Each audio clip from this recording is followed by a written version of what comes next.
Geldim. Karşınıza. Bura apartı. Bizim belə gözəl yerde evimiz. Ev o bir de gözəldir ki, gel görəsən. Bəh. Danışa bilməyəcəm. Elə bir gözəl ev deyirəm sizə.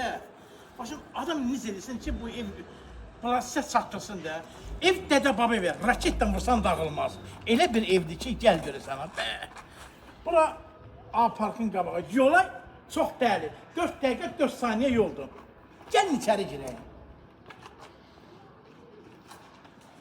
Bura girişidir. Orada bağlıyız, obyekt demək olar. Nə istəsən eləyə bilərsən. Gəl içəri. Bura balaca dildir. Bura kukuna.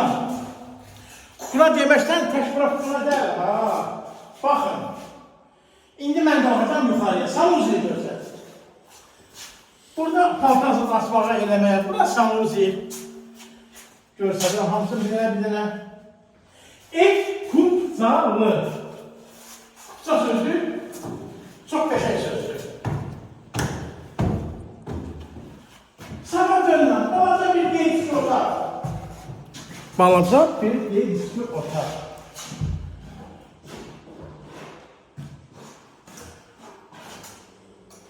Qoy işığında görsənir.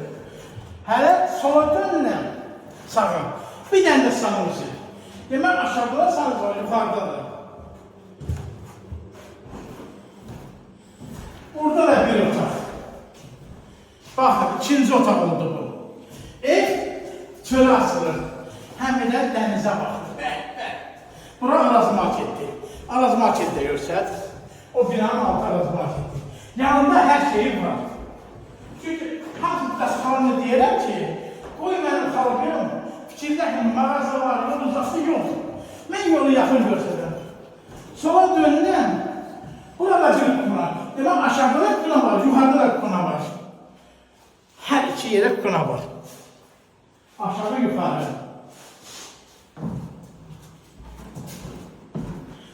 Burası üçüncü otaq.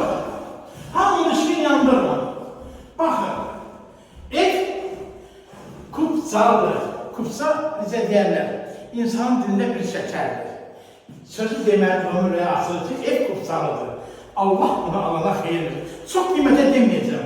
Nə 80 deyəcəm, nə 76 deyəcəm, nə 75 deyəcəm. 70 deyərəm bu dəfə.